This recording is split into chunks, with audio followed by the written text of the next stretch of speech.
2 minutes to the start of the webinar. 2 minutes to the start of the webinar. Com check. Ron, can you hear me? Mike, I can hear you. How can you hear me? You're coming through loud and clear. Bill, can you hear me? Yes. And I'm going to go ahead and open up my desktop here. If you would both let me know if you can see my screen. I can see it, Mike.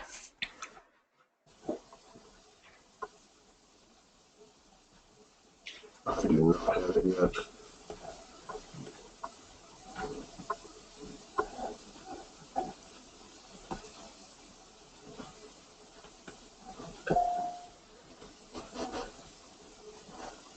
One minute to the start of the webinar. 1 minute.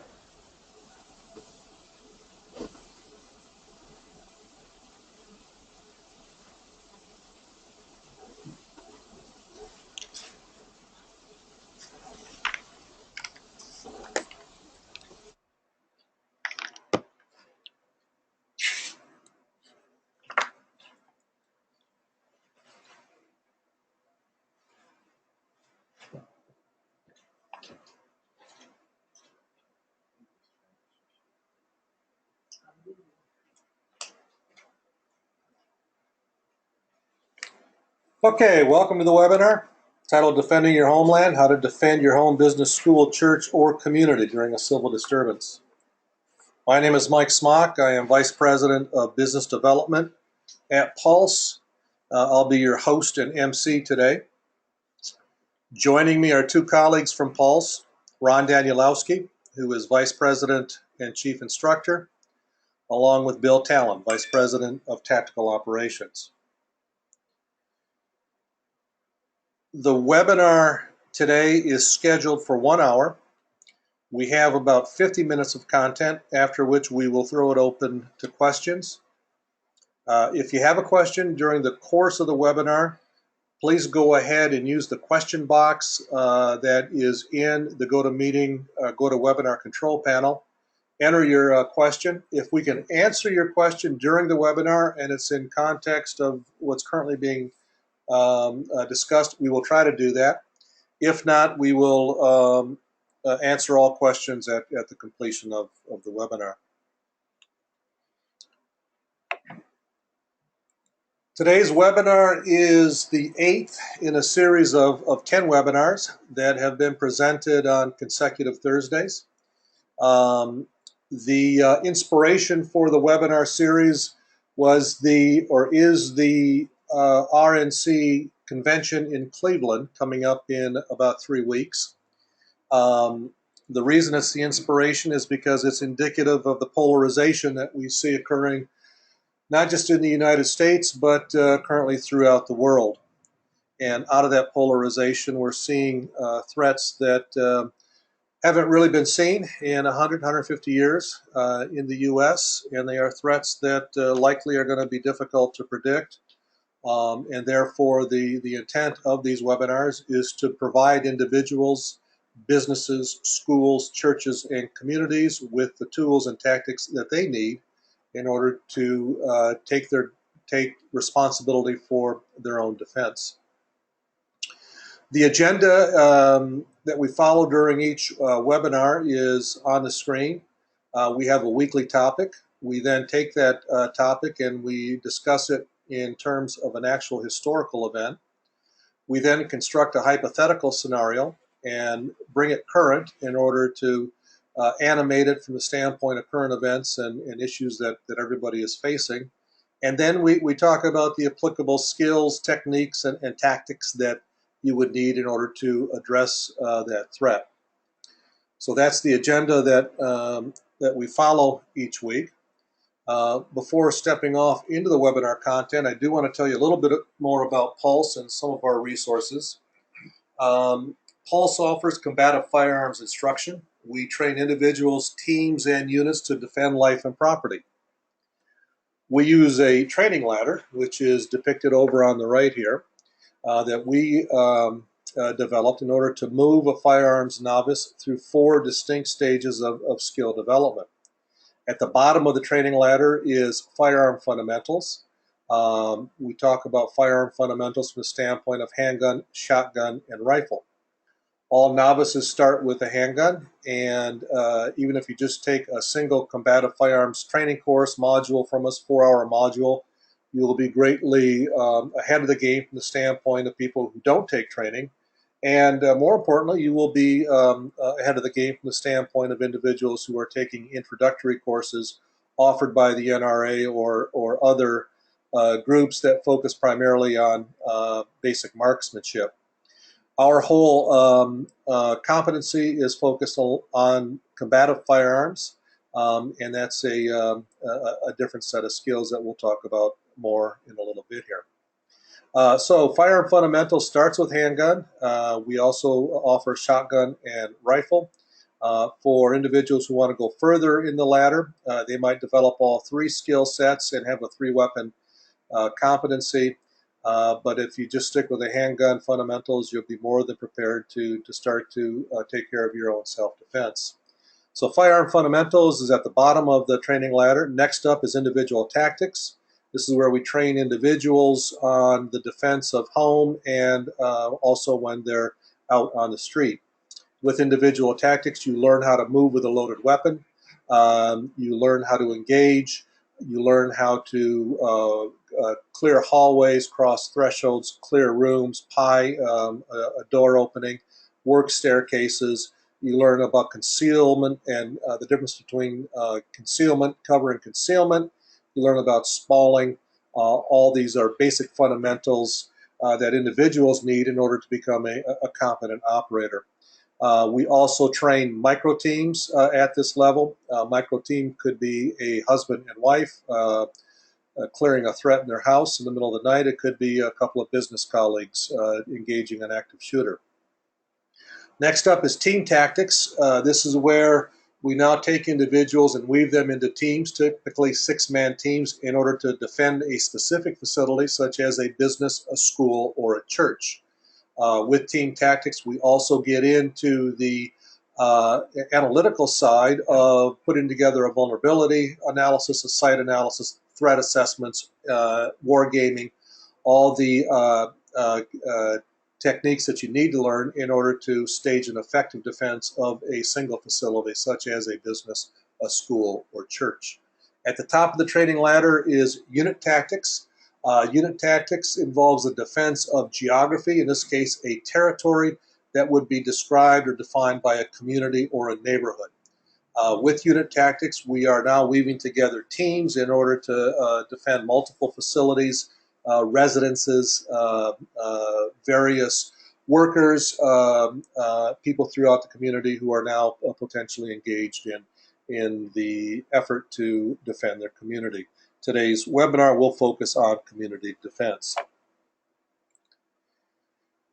From the standpoint of our service offering, we offer 4 fundamental services. First off, we offer training courses, which is where you come to us and we provide all the various training courses and programs.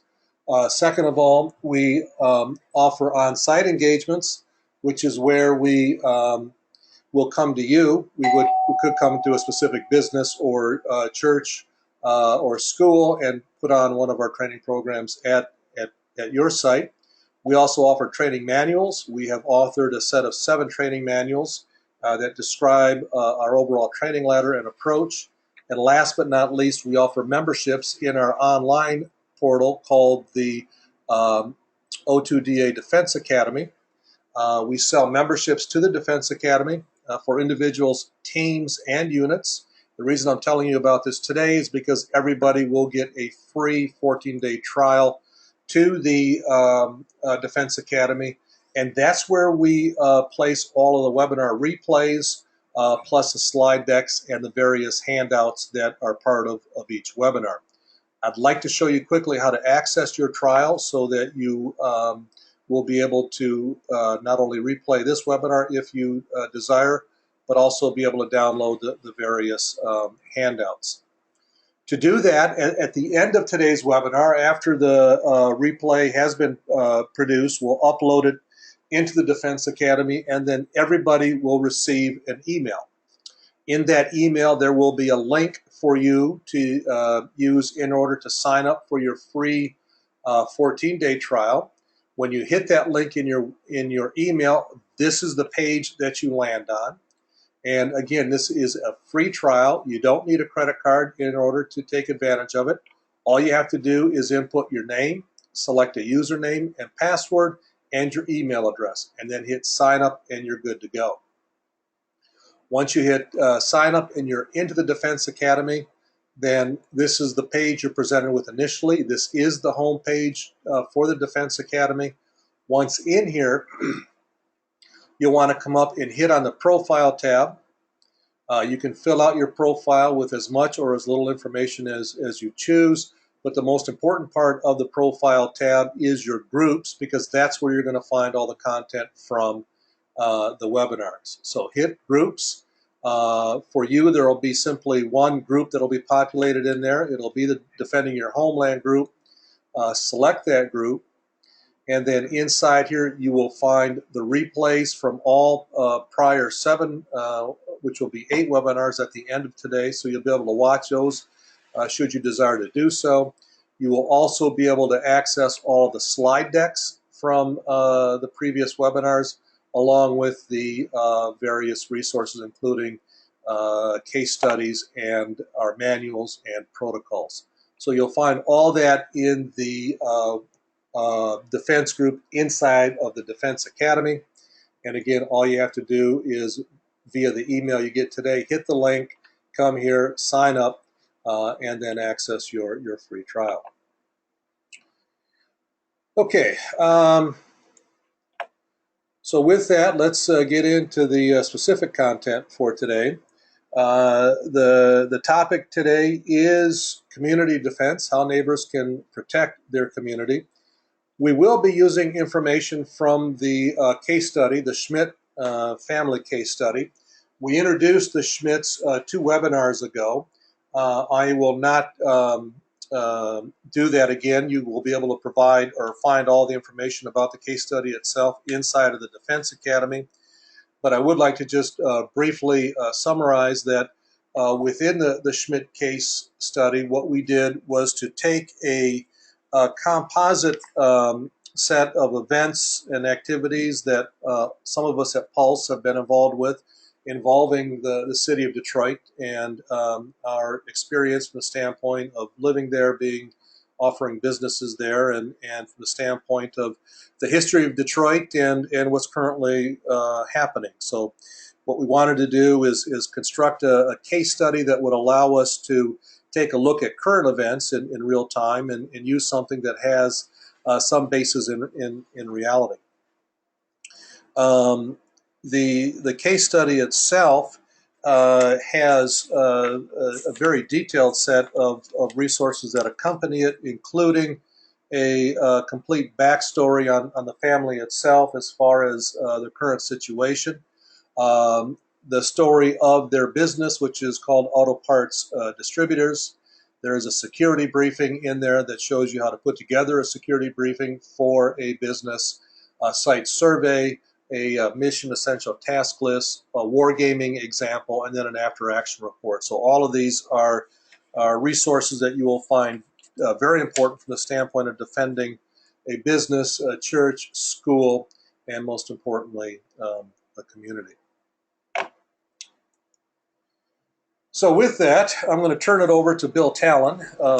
Bill and Ron will do most of the heavy lifting today. Bill is going to get into the historical event and the hypothetical scenario. With that, I'm going to hand over control to Bill so that he will be able to present off of his slide deck.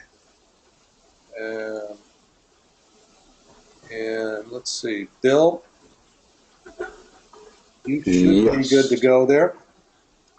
Do you see my screen? And I can hear you, and I can see your screen. Very good. All right, welcome everyone. I'm going to talk some theory and concepts for a little bit here regarding community defense. It's a very interesting topic. To even raise this question of how neighbors can protect their community is to admit that we're in a period of civilizational decline or decay. Folks like most of us here, adults in American society today, all grew up trusting in an implicit social contract, which gave our wealth through taxation and control through mechanisms of law to the state in return for the state's promises of safety, security, and justice.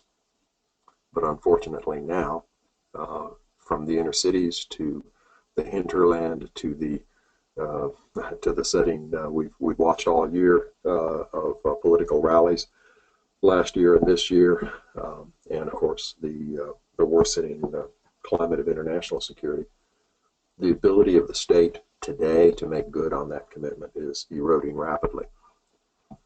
Now that said, understand we are in no way anti-government. We love the rule of law as we once knew it, but what we feel we have to do as members of a society is fill the gaps that are widening daily.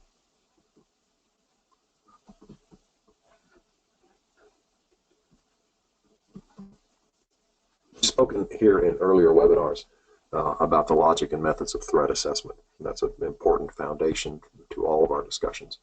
Threat assessments have to be local and specific. The problems and the solutions that we speak of cannot be generalized. There's such a wide variety of physical and social settings in modern America that threat assessments have to be performed locally and updated regularly. But we would contend that denying the environment of emerging threats is not a viable option. We must pay attention. We provided examples previously, both on the historical side and hypothetical, of how individuals and families and businesses, churches and schools can address these evolving threats through individual self-reliance and collective action as teams. But here today, we're taking this a big step farther on. We're looking at a situation where social cohesion and social trust no longer suffice, where the state's police and judicial powers are stretched very thin and are increasingly ineffective. And this is an environment where neighbors must learn to work together. Neighbors and communities must fill those gaps in their own security. Okay, principles. Underlying all of the following principles and concepts is the assumption, again, that you will base your efforts on a threat assessment, an area study, an assessment of vulnerabilities, strengths, and assets that are comprehensive, realistic, locally and specifically accurate, and updated as conditions and capabilities change. As Ron will point out later in this presentation, guidance and examples of all of these concepts are provided throughout our training manuals, and we'll discuss some of them in more specifics right here in this presentation. All right, first principle for community defense is to upgrade physical security. Physical security provides deterrence, detection, and delay of pretty much the full spectrum of potential threats in our modern society. It buys time for us to build situational awareness, to understand what's going on, to communicate, and to react appropriately. Physical security alone will almost never be enough to defeat a determined adversary. As the tactical axiom says, no obstacle is effective unless it's covered by fire. And we're not talking necessarily about that kinetic threat right now, but physical security and barriers is only partially effective. But what we do find in our situation, we're looking primarily at threats in the family of thieves and home invaders and flash mobs and rioters and other expressions of civil disorder and lawlessness. Time and technical resources are not usually in great supply, and sometimes physical security can be enough. Historical examples abound. Okay, medieval towns and abbeys back in the early Middle Ages were never enough to stop raiders or attackers, but it slowed them down so the defenders could gather, organize, and repel the assault. Right? Smaller bands that could not overcome physical security would simply seek easier targets elsewhere.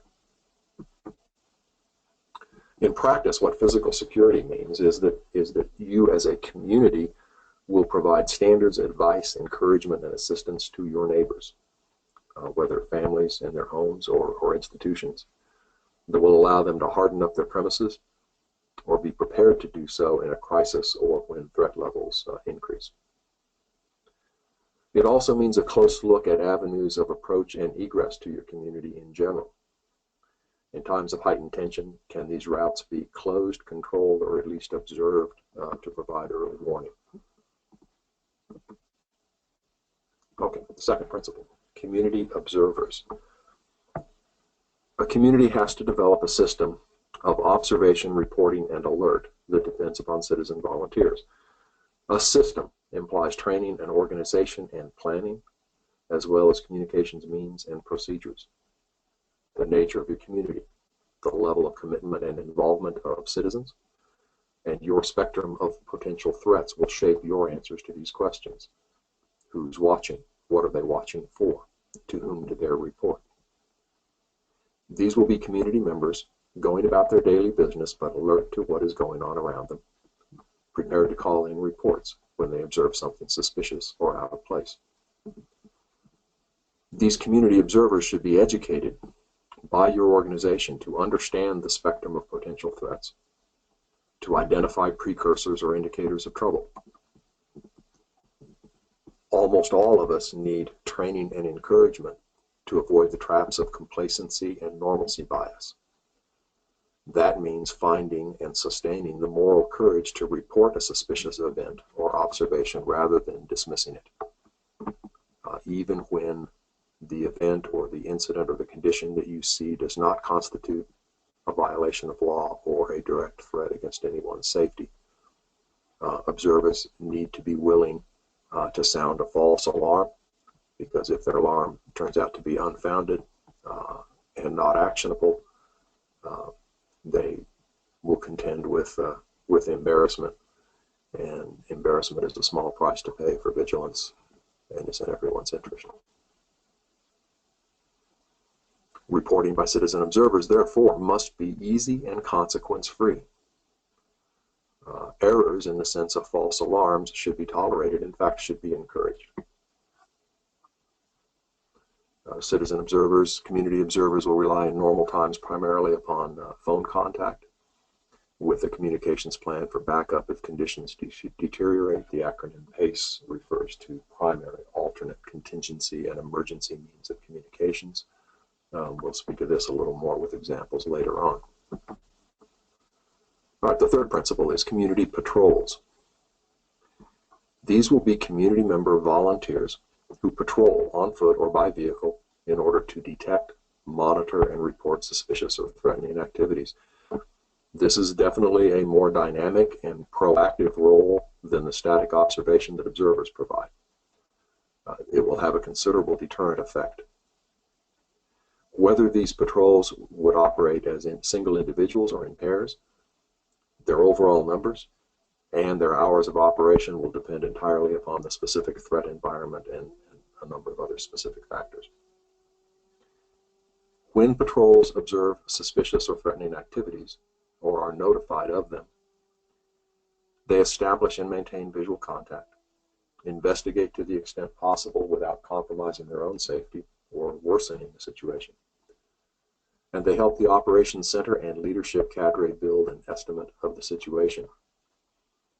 In the best of times, they will serve as eyes and ears for law enforcement and should be prepared to cooperate closely with them.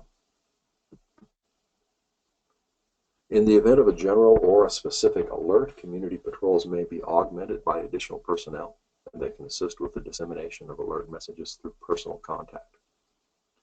They can provide direction, escort, and assistance in the event of evacuation or consolidation of community members, and they will be the eyes and ears on the ground of the operations center and the community security cadre as a whole.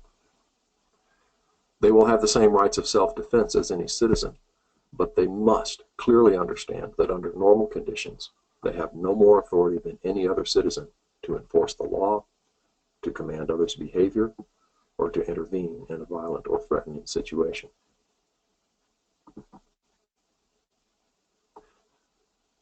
The Operations Center. We intentionally do not call this an emergency operations center for two reasons, as you see. One is that the EOC, or Emergency Operations Center, is a common appellation in government agencies and in corporate environments, and we don't want to conflate our community defense concept with that. And we don't want to imply that it will be active only during an emergency. We could call it a command post, but we felt that that might be a little ambitious because you in your community, in your neighborhood, have to be your own judge as to whether such an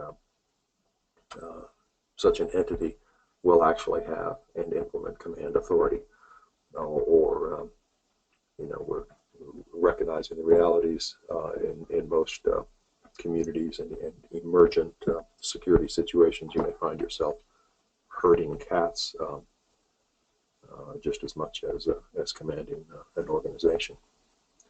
The purpose of the Operations Center is to receive calls and notifications from community observers and patrols, to request law enforcement and other outside assistance, and to coordinate response actions within the community. So as with any other headquarters or command and control center, our Operations Center would need to be in a secure location, have redundant communications such as radio nets, landlines, cellular and satellite phones, and any other contingency or emergency means of signaling that you decide to implement. It would be manned around the clock during times of unrest or threat, and it will serve as a clearinghouse for information and a relay point for critical communications.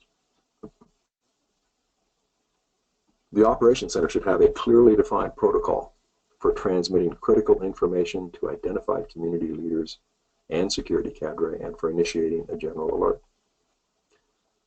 It would create, maintain, and utilize a telephone calling tree with email and social media backup to disseminate information and alerts throughout the community, and again, would have a PACE plan to fall back on when normal communications fail or are compromised.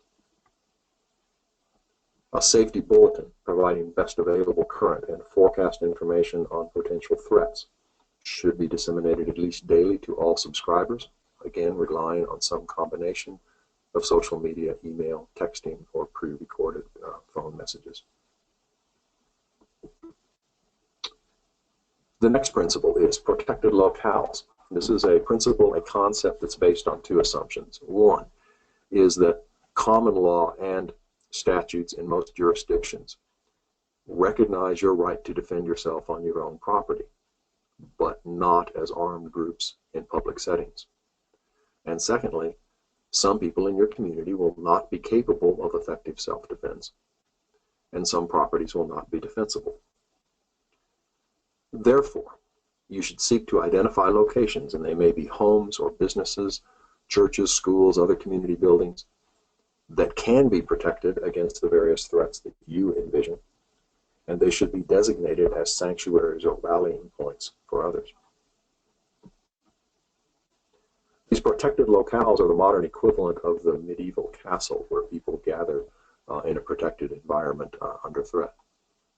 Depending on the size and distribution of your population in your community, you may need several such protected locales. Each one should be selected and prepared according to several criteria.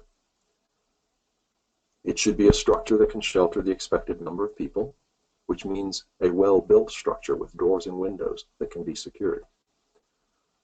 Buildings with extensive glass on the ground floor, or light construction, or doors and windows that can't be made reasonably secure against breaking and entering. They're not suitable. Bullet resistance and fire resistance are desirable qualities, applying masonry construction, but this may not always be available. A field of view, allowing occupants to see potential threats before they're on the doorstep, would be another desirable feature. The owner or custodian of any such suitable structure must be committed to the community defense enterprise and willing to open its doors to community members and to security cadre in the event of a threat.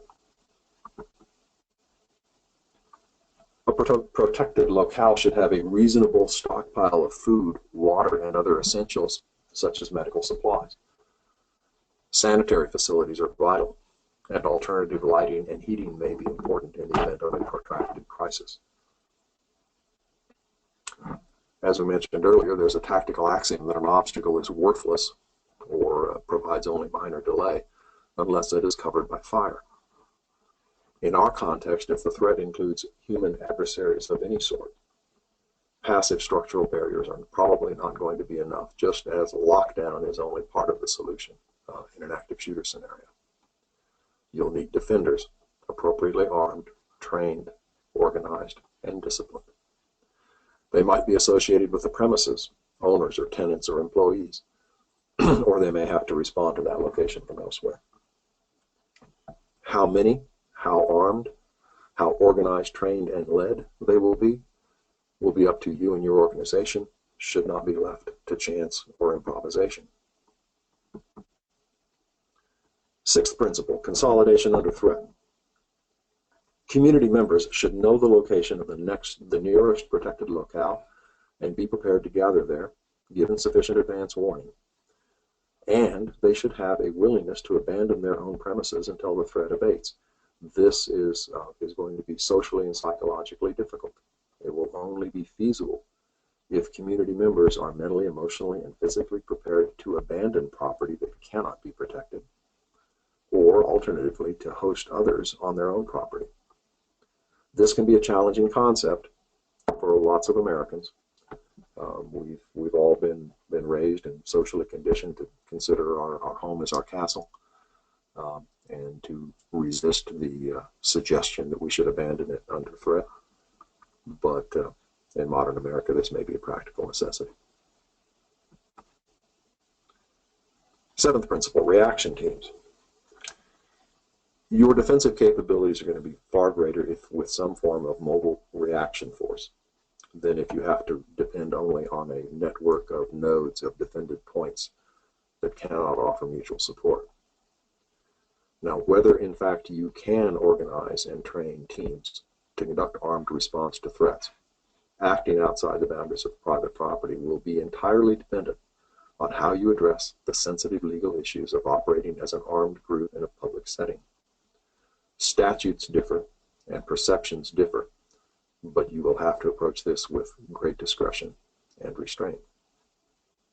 Some teams might operate with the knowledge and sanction of your local law enforcement agencies, or through the mechanism of a private security company, or under a worst case assumption that the rule of law will be so compromised by the time the need arises that you'll be willing to ignore the legal ramifications. How will you organize larger units from the basic building blocks of trained individuals, micro teams, and fire teams? And can you ensure that they will train together often enough to work together in a crisis? How will you notify and assemble them? Here are several aspects you'll have to address. The first, regulation. And we use that term in the same sense as in the Second Amendment, which speaks of a well-regulated militia. You should probably avoid calling yourselves a militia, which has become a politically charged term, but there's much in the history of citizen militias that is applicable here. If your security cadre is composed of volunteers, then you as an organization must be confident that they will answer a call-up for staying home to protect their family. You must be confident that they will consider the larger community as much their responsibility as their own street or neighborhood. This is a huge issue. Your task is to build what amounts to kin, clan, and tribal loyalties among people who are related only by choice and by free will. To digress a little bit, there are very cautionary examples in our own history. In colonial New England, right through the American Revolution, there were recurring and nearly fatal incidents that were never really resolved until the early 1900s in the constitution of the National Guard. Early militias often saw themselves as local defense forces, and they refused to march beyond the boundaries of their colony or state, or even to mobilize unless their own township, county, colony, or state were under direct threat. The army that George Washington assumed command of in 1776 was composed largely of Massachusetts militia that considered their job done when the British evacuated Boston. When Washington marched his army to New York, thousands of those Massachusetts militiamen simply went home. And while a few later enlisted as Continental soldiers, most never took arms again outside of Massachusetts.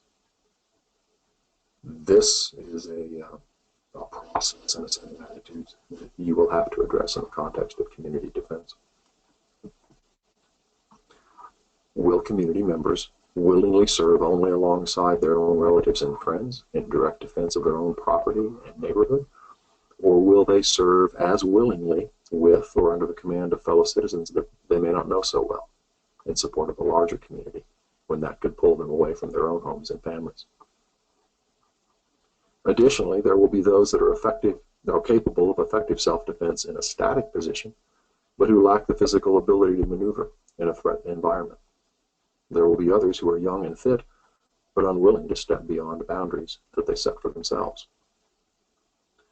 There's a place for people at all points on this spectrum of willingness and ability, but reaction teams in particular should be carefully selected and formed. You must be able to rely on them to respond when necessary.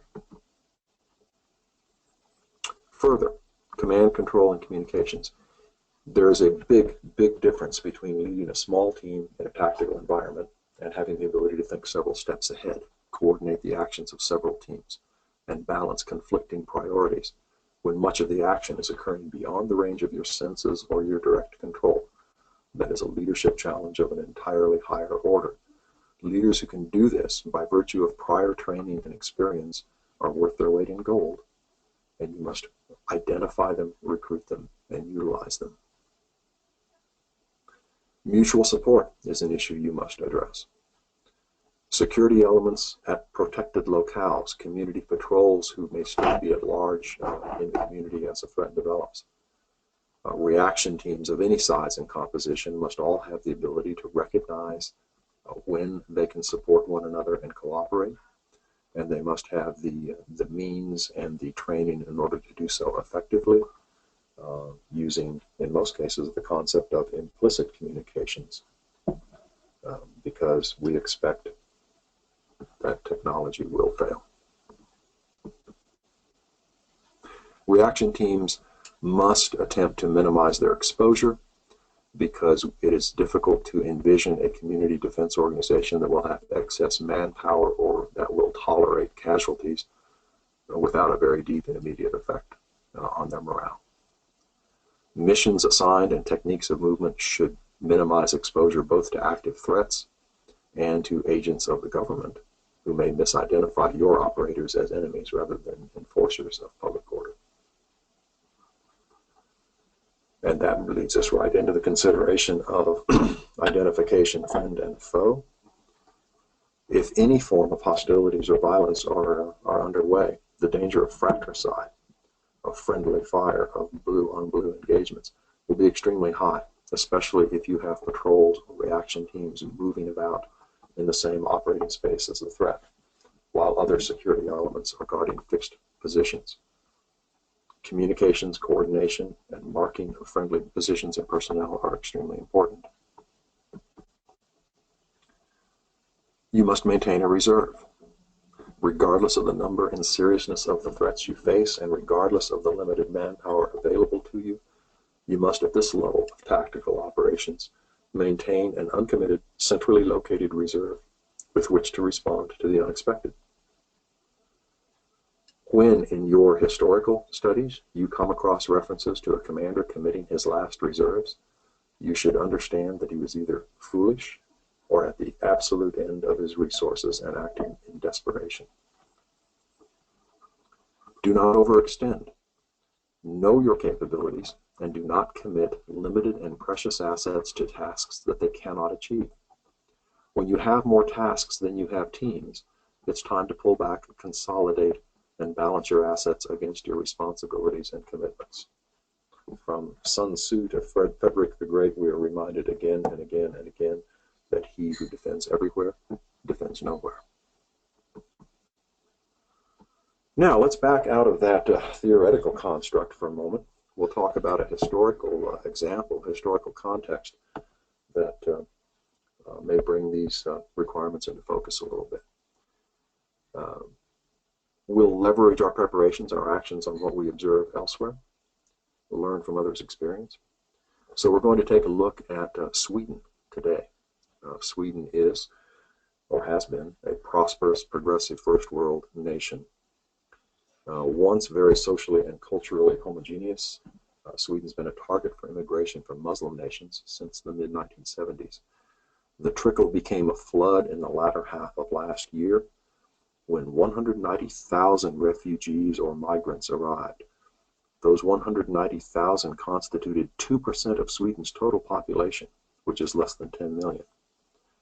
This would be equivalent to 6.4 million arrivals in the United States in the same 6-month period. With this immigration has come an explosion in violent crime rates, once largely confined to cities like Malmo, which absorbed much of the earlier influx. Okay, but now that immigration impact is being felt in small towns and villages across the country, where the government is now settling refugees in what they call asylum houses and threatening to expropriate private property to house even more of them.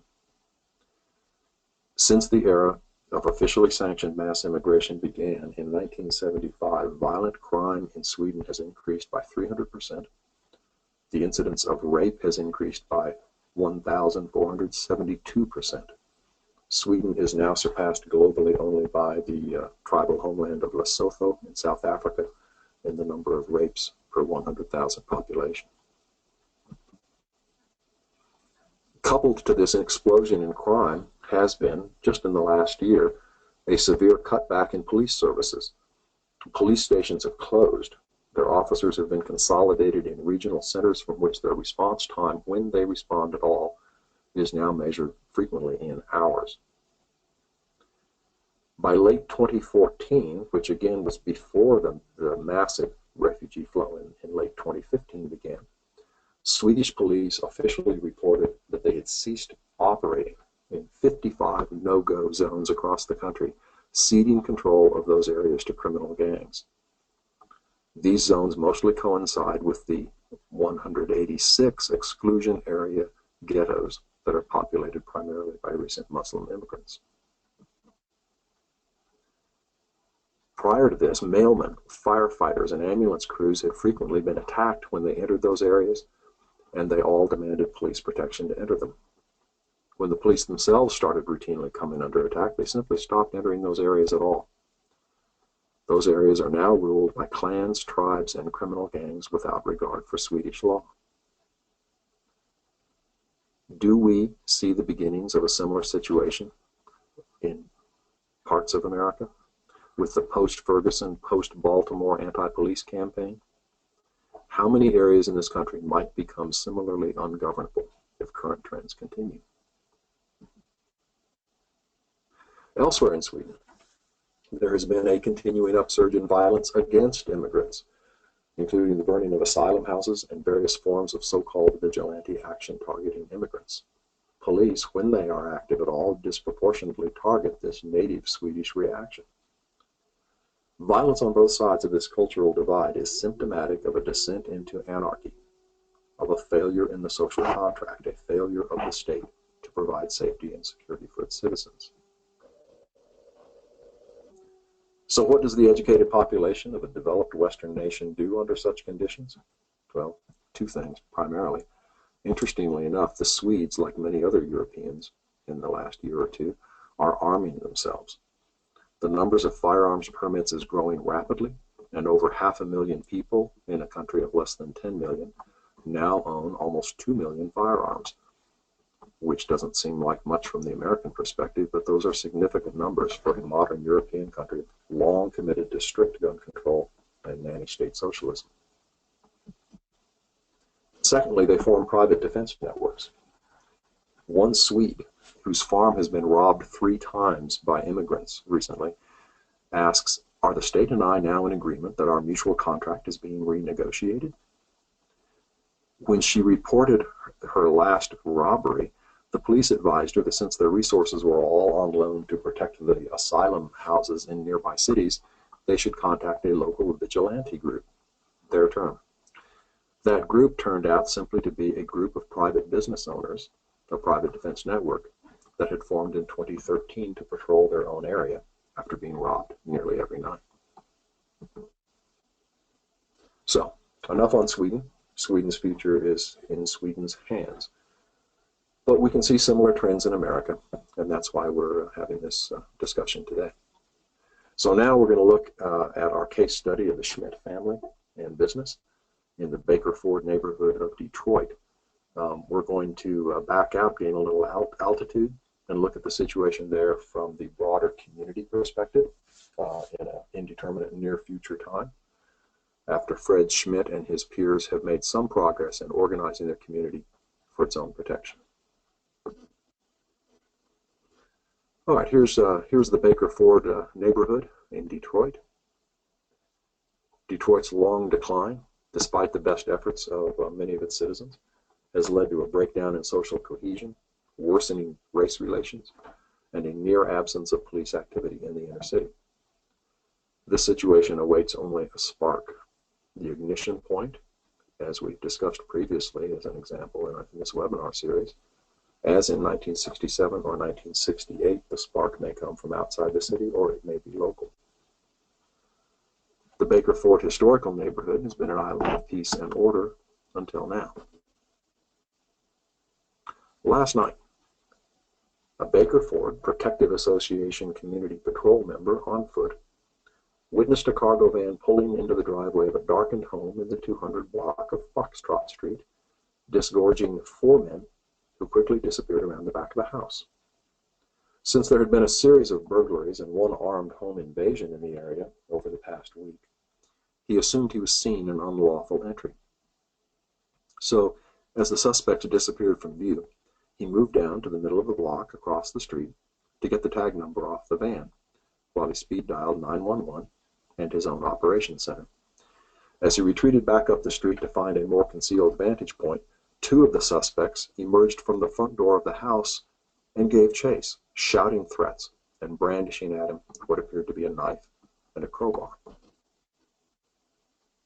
The citizen moved into a yard, put a low stone wall between himself and his pursuers, drew his legally concealed handgun, and ordered the suspects to stop.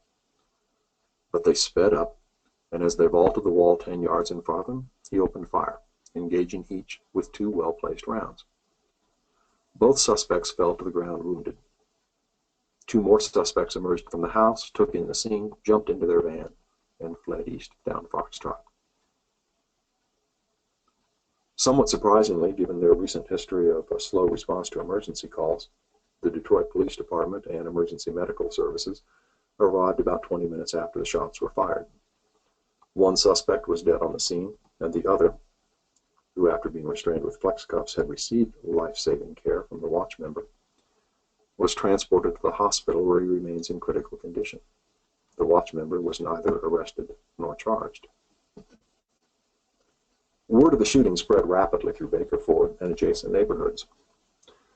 In the early afternoon of the day after the shooting, a crowd of protesters assembled in Martin Luther King Jr. Park, half a mile south, with speakers and signs complaining of vigilante justice and the unprovoked killing of an unarmed youth. As darkness fell, rather than disperse, the crowd grew, spilled out of the park, and flowed northward up 3rd Street. A few rocks flew, auto glass was broken, then a storefront, and then a Molotov cocktail set a parked car on fire. The crowd surged north. 3 gunshots were heard. 2 police cruisers that had been parked up the street monitoring the protest reversed, turned, and departed. Another pair of community patrol members who had been discreetly monitoring the protest from its beginning called their operations center with an update and warning. They estimated the crowd would reach the Baker Ford boundary at Foxtrot and 3rd Streets within 15 minutes. The operator in the operations center dialed 911 and got a recorded message that all circuits were busy.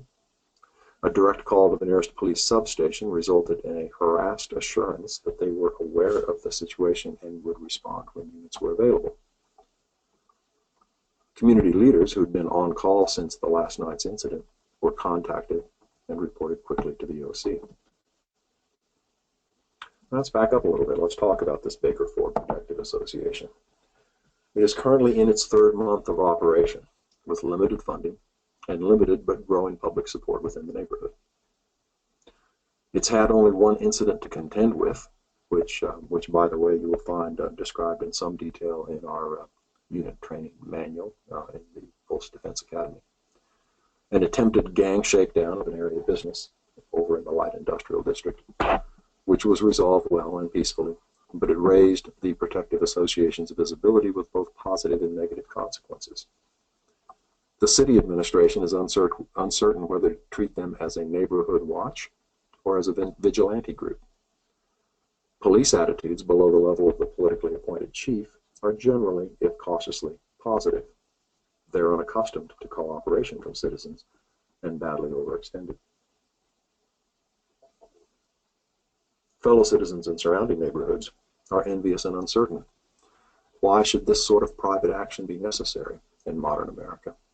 And what does it mean for those who are less well organized?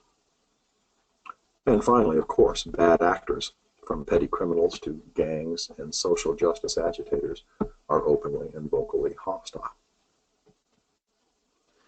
There's an operations center occupying a rented office on the second floor of an older brick residence in the 200 block of Delta Street. It's staffed by association volunteers, currently 6 retirees, who work as operators in 6-hour shifts around the clock. There's usually only one on duty at a time, except for the shift overlap, unless there are major scheduled public events or indications of a potential threat. The OC has become a popular place for association observers, volunteers, and activists to congregate, so it's not unusual to have additional people present. The remainder of the structure it occupies is rented to an assortment of small shops catering to the tourist trade in the historical district. The OC has a 4-line corded business telephone system, a cellular phone with a roof-mounted booster, and a charger bank with 10 GMRS radios, which are shared with community patrol members. The OC also has an emergency generator. The association's community patrol is comprised of volunteers, now numbering 35, who mostly operate in pairs. Last night's solo foot patrol was an anomaly. The association has restricted patrol membership to individuals who possess concealed carry permits and can document a minimum of 40 hours combative handgun training from a recognized provider. The association recommends, but cannot require, firearms carry for the sole and express purpose of self-defense. During weekday working hours, there are typically 2 two-member community patrols active in Baker Fort in radio and cell phone contact with the Ops Center, patrolling randomly at their own initiative. Other members are on a call roster. The Observer program has enlisted many local businesses and residences who are encouraged to obtain, at their own expense, compatible GMRS radios to operate on the OC and patrol frequency, and to contact the OC by phone or radio to report suspicious or criminal activity. The protected locale concept has proven controversial, as expected, and only a handful of businesses and resident families have so far signed on. The concept of area defense, or protecting the association's territory by controlling access, is problematic in an urban environment. Leaders and community patrol members have wargamed this problem, but are not confident that they have a solution in hand. Association officers, including Fred Schmidt as president, have committed to report to the Operations Center upon notification of an imminent or ongoing security incident. After last night's incident, they're all within 5 minutes of the OC, and they arrive there swiftly in response to the operator's call. The threat of mob violence is not unanticipated. In fact, it's one of the top-tier threats that emerged from the threat assessment process, most dangerous and not at all unlikely, considering the social climate across the city in recent months. Fred didn't sleep much last night, appreciating that the lethal encounter on Foxtrot Street was one of those conditions that changes the threat calculus immediately and significantly. The Trayvon Martin, Michael Brown, and Freddie Gray cases are not that old. Reconstruction in Ferguson and Baltimore is still in process, and the Black Lives Matter movement is active in Detroit.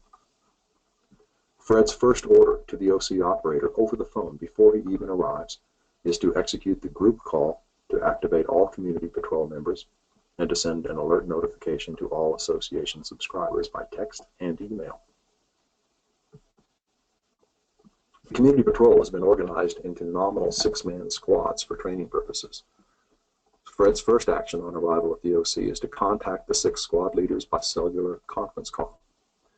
He orders 3 squad leaders to assemble their squads and move them to specific locations as shown on this diagram, 3rd, 4th, and 5th Street intersections with Foxtrot, in anticipation of the mob's arrival on the association's boundary. Once there, they're to use their own vehicles and any others that they can commandeer to construct roadblocks and physical barriers across specified roads and the adjacent properties leading into Baker Ford from the south. 2 of the remaining squads are to stand by 1 block north, in the middle of each block between the roadblocks, ready for movement east or west to block additional intersections, or to back up the established roadblocks, or to intercept foot movement through the properties along Foxtrot. The 6th squad is held at the OC in reserve.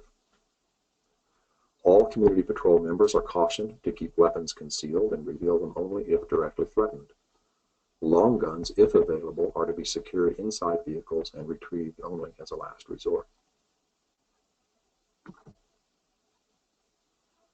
Calls from the OC to all residences and businesses on Foxtrot Avenue urge occupants to secure and vacate the buildings and move to a protected locale or other secure location north of Delta. Schools and businesses throughout Baker Ford are advised by phone to lock down until further notice. The mob approaches the roadblock on 3rd Street as predicted. They find that 3rd Street just north of the intersection is physically blocked by vehicles bumper to bumper, with other vehicles daisy-chained up driveways and across sidewalks to the homes east and west of the street. Behind the vehicles are a dozen men and women standing silently. Locals have reinforced the community patrol squad. No weapons are in sight, but handheld radios are. The evidence of organization and the implicit threat stops the leaderless mob. Strong language and a few bricks fly. Damage is limited to car windows and sheet metal. Smaller groups break off and move left and right on Foxtrot Avenue, but by the time they reach the middle of the block, they see similar roadblocks at the next intersections, and they recoil backward into the larger group, which is now perhaps 200 strong. One small band runs up a driveway and into a backyard, but as they approach the fence at the alleyway, the backup squad from Echo Avenue appears in the yard to the north. Verbal taunts are followed by a rush by 3 rioters toward 1 pair of defenders, who stand their ground behind a picket fence and draw concealed handguns as their assailants enter the alley 20 feet away. One of the pair issues a clear order, "Stop or I'll shoot," and the assailants stop, look left and right to see weapons in the hands of 4 more defenders who have taken cover behind structures and vehicles. The assailants show their hands and back slowly away until they reach the driveway leading back to the street they entered from, then run back to the security of the larger crowd, where the story quickly spreads. Not so easily cowed now that they have the security of numbers, a few members of the mob produce handguns and brandish them while insults and rocks continue to fly. From within 2 vehicles immediately behind the roadblock, magazine-fed semi-automatic rifles appear in the hands of defenders. In a muzzle-down, cross-body carry, they do not directly threaten anyone, but the implicit threat has just gone up a notch. Fred sends his reserve squad to the intersection of 3rd and Echo 1 block north of the main confrontation, giving up direct control, but maintaining radio and phone contact, and that squad now has visual and verbal contact with 3 other squads and is prepared to move immediately to assist any of them on its own initiative. Over the next 30 minutes, the standoff continues. The mob remains, but increases in size only slowly. More people join its ranks, but others, sensing the potential for a very bad outcome, drift away to the south. On the other side, more and more Baker Ford residents appear. There is a growing risk of a loss of discipline and control, and Fred Schmidt leaves the OC coming directly to the scene, where he does his best to draw off the late arrivals and task them with supporting roles that will keep them away from the rioters. Unspoken but clear in his mind is how this incident, if it resolves well, will support growth and local support for the association. At about 45 minutes after the mob's appearance, sirens are heard approaching from several directions. The crowd begins to melt away. By time it's full dark, the challenge facing Baker Ford will have morphed into a truly wicked problem. But for now, no one has been hurt, property damage is minimal, and there have been no arrests or confrontations with police. This may be, to paraphrase Winston Churchill, only the end of the beginning, but it might have been far worse. And there I will conclude our hypothetical scenario. And Mike, if you would turn control over to Ron.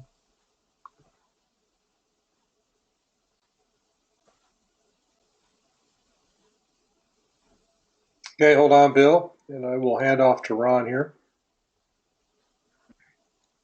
Can you hear me all right? I can hear you, Ron, and you should have control. Excellent, thank you.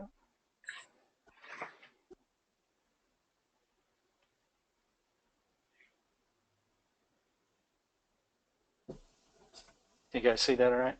Yep. Yes. Okay, thank you. Great introduction. Thank you, fellas. Appreciate it. And good historic context as well as scenario, Bill. That was excellent. Thank you.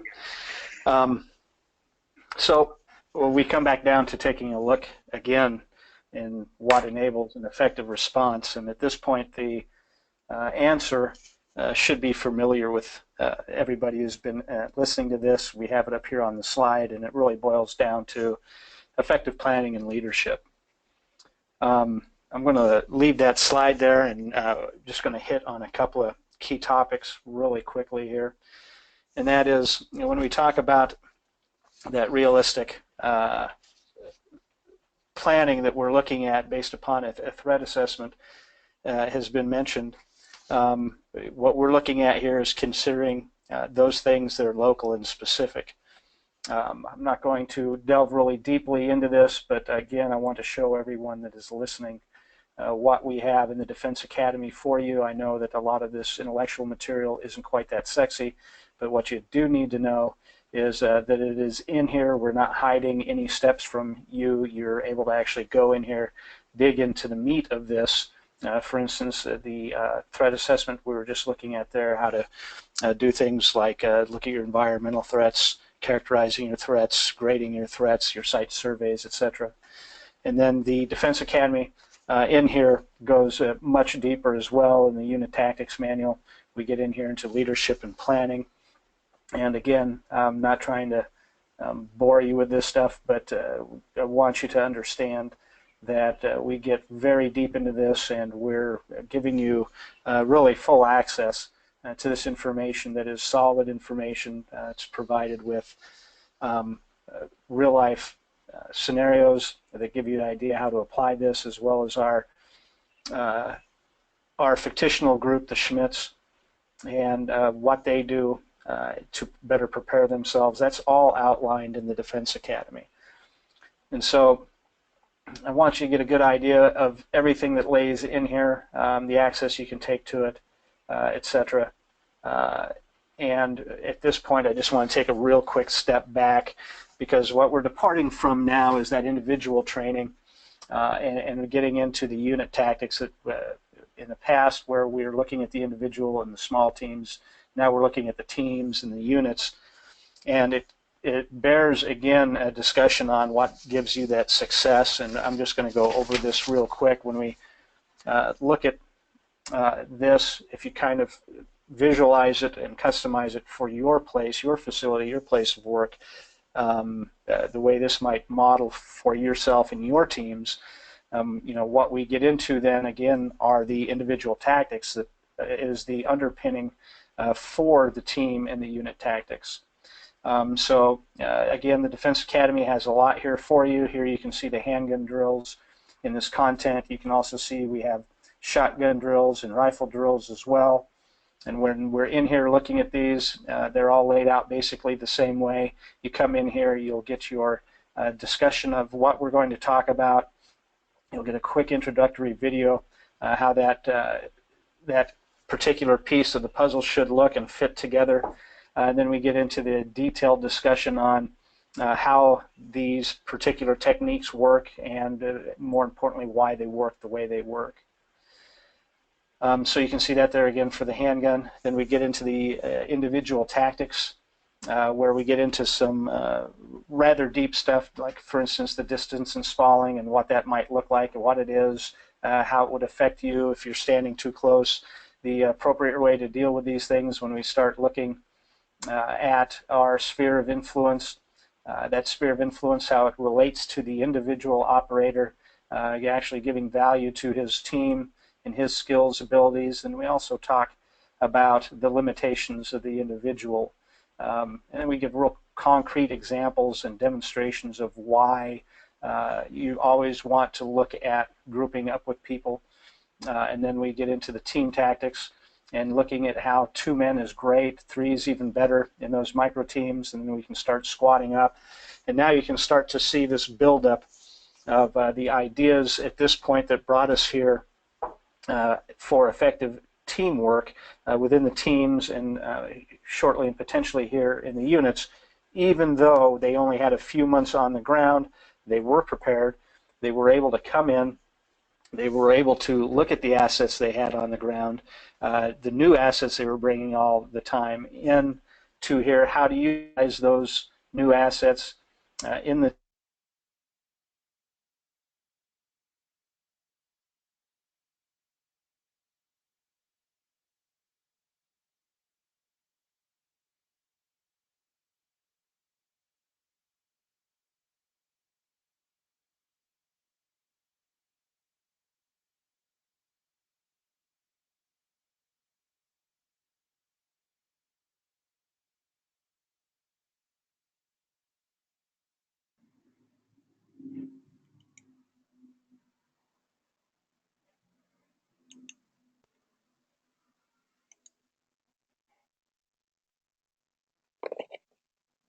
Hello, Yes. Bill, you're there. Are you hearing Ron? No, Ron cut out about 20 seconds ago. Yeah, okay. I'm not sure what happened to Ron, but at this point, I'm going to go ahead and take over control of the webinar and close it out. I know Ron was close to finishing out, so you're not going to miss much there, but we will firm that up in the final replay. So with that, I want to close out today's webinar, and from the standpoint of the content that you were presented with today, the webinar replay along with the slide deck will be available in the Defense Academy later on this evening. As I said initially, you will get an email with a link that will allow you to sign up for a free 14-day trial in order to access that information. Also in the Defense Academy, you will find a PDF version of our strategy manual, along with the intent to defend protocol. The intent to defend protocol, or ITD, is very, very important in that it describes the ideas and the concepts related to being able to interface legally, safely, and effectively with local law enforcement. And as always, nothing that we offer here is done without the explicit approval of local law enforcement and government authorities. So with that, I will go ahead and open it up to questions. If you have a question, please type it in the question box. I will hold the question box open for 30 seconds. If we don't have anybody in 30 seconds, then I will go ahead and shut down the webinar. So if you have any questions, now is the time to put it into the question box. 30 seconds.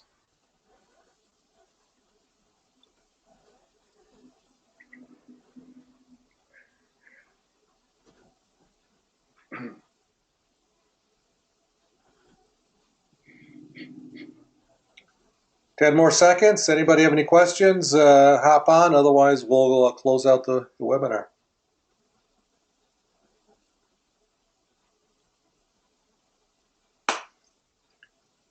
Okay, thank you for attending today's webinar. Same time, same place next week. We do appreciate you attending, and stay safe.